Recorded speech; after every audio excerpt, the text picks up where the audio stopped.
విశాఖ నగరం ఆర్టిఫిషియల్ ఇంటెలిజెన్స్కి ఇటు డేటా హబ్గా మారుతుందని చెప్పి ఇప్పటికే విస్తృతంగా ప్రచారం జరుగుతుంది. అయితే దీనిపై మనతో మాట్లాడేందుకు ఇప్పుడు సింబియాసి CEO నరేష్ గారు ఉన్నారు. సార్ చెప్పండి సార్, ఈ మాటలు ఎంతవరకు నిజం అంటారు? మీరు చూస్తున్నారు కానీ ఇవాళ లోకేష్ గారు is laying the foundation for Sify అండి. వీళ్ళు 300 మెగావాట్ డేటా సెంటర్ 16,000 కోట్ల ఇన్వెస్ట్మెంట్ అండి. ఫస్ట్ ఫేజ్లో 1,600 కోట్లు ఫేజ్ 1. మీరు ఇవాళ చూసేది ఫేజ్ 1 1,600 కోట్లు. But eventually they are doing 16,000 crores అండి. అదాని డేటా సెంటర్కి ఆల్రెడీ సీఎం గారు ఇంతకుముందే ఫౌండేషన్ వేసారు. ఎన్విరాన్మెంట్ క్లియరెన్స్ వల్ల లేట్ అయింది. ఇప్పుడు అది కూడా స్టార్ట్ అయిపోతుంది.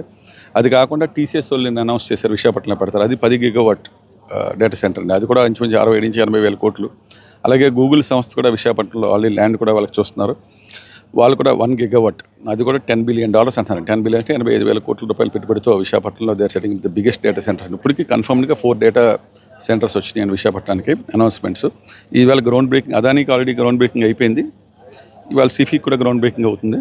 రేపు గూగుల్కి టీసీఎస్కి అవ్వాల్సింది ఉందండి. ఇది కాకుండా మీరు అడిగింది ఏంటి, డేటా సెంటర్ గూగుల్ అనే సంస్థ కూడా విశాఖపట్నానికి అండర్ సీ కేబుల్ తీసుకొస్తున్నారు. అలాగే మెటా అనే సంస్థ, మెటా అంటే ఇన్స్టాగ్రామ్, ఫేస్బుక్, వాట్సాప్ చేసే సంస్థ, హైయెస్ట్ డేటా ఉంది. వాళ్ళు కూడా డేటా ఇండియాలో పెట్టమని ప్రైమ్ మినిస్టర్ గారు చెప్పారు. కాబట్టి there all setting up data centre. ఒక అండర్ సీ కేబుల్ వేస్తున్నారు, 50,000 కిలోమీటర్ కేబుల్. వాళ్ళు ఇంకో $10 billion ఖర్చు పెట్టి కేబుల్ వేస్తున్నారు. సో ఇండియాలో హైయెస్ట్ డేటా స్పీడ్స్ విశాఖపట్నానికి వస్తున్నాయండి. సో దీనివల్ల డేటా సెంటర్ భూమి వస్తుంది. అందులో లోకేష్ గారు ల్యాండ్ కూడా 99 పైసకి ఇస్తున్నారు. చీపెస్ట్ ల్యాండ్ అండ్ పవర్ కూడా రెన్యూబుల్ ఎనర్జీ చూస్తే మీరు విండ్ ఎనర్జీ కానీ, సోలార్ పవర్ కానీ, పంప్డ్ ఎనర్జీ కానీ ఈ ప్రభుత్వం వచ్చిన తర్వాత 3 లక్షల కోట్ల పెట్టుబడులు వచ్చినాయండి ఓన్లీ పవర్ సెక్టర్లో ఈ 1 yearలో. అంతకుముందు కూడా రెన్యూబుల్ ఎనర్జీలు ఇండియాలో నెంబర్ 1 మనమే, అంటే గ్రీన్ పవర్లో.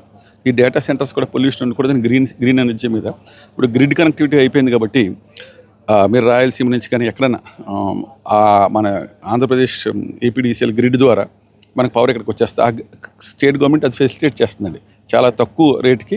ఇప్పుడు సోలార్ పవర్ మామూలుగా మన కమర్షియల్ టారిఫ్ ఇండస్ట్రీకి ₹6 ఇస్తున్నారు.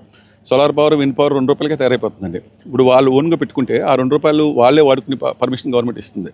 ప్లస్ ఈ ట్రాన్స్మిషన్ ఛార్జ్ అక్కడి నుంచి ఇక్కడ కూడా వాళ్ళకి చాలా కన్సెషనల్ రేట్లు ఇస్తున్నారు. సో ప్రపంచంలోనే చీపెస్ట్ పవర్ వస్తుంది.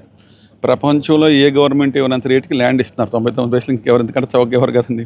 పవర్ కూడా ₹2 కంటే తక్కువ ఏ ప్రపంచంలో ఏ దేశంలో కూడా లేదు. అంటే ఆ లోన్ పవర్ పెట్టుకుంటున్నారు, గ్రిడ్ యాక్సెస్ ఇస్తారు స్టేట్ గవర్నమెంట్. అలాగే వాటర్ అవైలబిలిటీ పోలవరం 2 yearsలో కంప్లీట్ అయిపోతే ఏలూరు రిజర్వాయర్ ద్వారా మనకి హైయెస్ట్ వాటర్ అవైలబిలిటీ వస్తాయి. కొంచెం ఇది లేకపోయినా మన సీ వాటర్ ఉంది కాబట్టి మీరు చూస్తే యూఏఈ, దుబాయ్ అన్ని ఓన్లీ సీ వాటర్ మీద పోతున్నాయి దేశాలు. సో దీనికి బ్యాకప్ కూడా అక్కడ డిసాలినేషన్ పెడితే plenty of water is available in Visakhapatnam. Sea water, ఈ ఫ్రెష్ వాటర్ కాకుండా. సో మీకు మాకు కావాల్సింది మెయిన్ వాటర్, పవర్, ల్యాండ్. ఇది కాకుండా గవర్నెన్స్. చంద్రబాబు నాయుడు గారు supporting the central government, prime minister గారు ఈజ్ గివింగ్ ఆల్ ఎంకరేజ్మెంట్. వాళ్ళకి కావాల్సిన క్లియరెన్స్ అన్ని సెంట్రల్ గవర్నమెంట్ నుంచి స్టేట్ గవర్నమెంట్స్ కూడా టక్ చేసేస్తున్నారు. ప్లస్ అమెరికాలో టాలెంట్ పూల్ అంటే ఎక్కువ ఆంధ్ర నుంచి వెళ్ళినాం కదా. సో నాకు H1 visas కూడా బ్యాన్ చేస్తున్నారు ట్రంప్ గారు. సో ఈ టాలెంట్ పూల్ అంతా ఇక్కడ ఉంటుంది. ఈ డేటా సెంటర్స్ వస్తాం వల్ల నెక్స్ట్ పెద్ద ఒక ఏఐ భూమి కూడా artificial intelligence companies, startups, crypto కరెన్సీలు, సైబర్ సెక్యూరిటీలో వచ్చే అవకాశం. Data centres by itself ఎక్కువ ఎంప్లాయ్మెంట్ రాదండి. తద్వారా సరౌండింగ్ ఎకో సిస్టమ్ వచ్చే వల్ల దీనికి 10 times 100 times వచ్చి ఎంప్లాయ్మెంట్ వచ్చే అవకాశం ఉంది. సిఫీ కంపెనీ ద్వారా ఎంతమందికి ఎంప్లాయ్మెంట్ వచ్చే అవకాశం? అది చెప్తాను మీకు. Data centre by itself ఎక్కువ ఎంప్లాయ్మెంట్ రాదండి. జస్ట్ మెయింటెనెన్స్ మేబీ వాళ్ళు చెప్పిన దాని ప్రకారం 600 people ఎంప్లాయ్మెంట్ వస్తారన్నారు సిఫీ వాళ్ళు. సిఫీ ద్వారా Sify is helping Meta also get there cables, Google also help there landing station అంతా సిఫీ హెల్ప్ చేస్తున్నారు వాళ్ళకి. So they doing fantastic work. ఇప్పుడు దానికి లోకేష్ గారు వీళ్ళు ఫౌండేషన్ వేస్తున్నారు. ఇవన్నీ ఎస్టాబ్లిష్ అయ్యే టైంకి దీని చుట్టుపక్కల ecosystem for AI companies will start happening. అన్నిటి ద్వారా విశాఖ నగర భవిష్యత్తు మారిపోతుందంటారు. మొత్తం మారిపోయింది కదండి. ప్రపంచంలో నెంబర్ 1 కంపెనీస్ విశాఖపట్నం వస్తున్నాయంటే బ్రాండింగ్ అదే కదండి. ఇప్పుడు వరల్డ్స్ వాళ్ళు ఎవరో మామూలుగా పిలిస్తే వచ్చి కంపెనీలు కాదు కదండి. గూగుల్ అయింది ప్రపంచంలో హైయెస్ట్ డేటా కన్జ్యూమ్ చేసే companies meta and Google. TCS కూడా ఇండియాలోనే బిగ్గెస్ట్ సాఫ్ట్వేర్ కంపెనీ, వరల్డ్లో కూడా one of the biggest players. వరల్డ్లో టాప్ 3 players మన విశాఖపట్నం వస్తున్నారంటే దానికంటే నేను 1.5 years అయింది ప్రభుత్వం వచ్చి. దీని తర్వాత మరి మిగతా ఇంతకంటే ఎక్కువ డేటా వాడేవాళ్ళు మైక్రోసాఫ్ట్ను, అమెజాన్ ఉన్నాయి. వాళ్ళు కూడా వస్తే ఇంకా ఇట్ విల్ బి కంప్లీట్, మొత్తం అంతా ఇక్కడ పెట్టుకున్నట్టు అవుద్దండి ప్రపంచం. Thank you sir. మొత్తానికి చంద్రబాబు నాయుడు చేస్తున్న కృషికి, ఇంకా లోకేష్ చేస్తున్న కృషికి మాత్రం విశాఖ భవిష్యత్తే మారిపోబోతుంది. అందులో ఒక విధంగా చెప్పిన విశాఖ తలరాతే మారిపోతుందని చెప్పొచ్చు. కేవలం కూటమి ప్రభుత్వం వచ్చిన 7.5 ఇక్కడ దాదాపు 3 లక్షల కోట్ల పెట్టుబడులు ఇప్పటికే వచ్చేసాయి.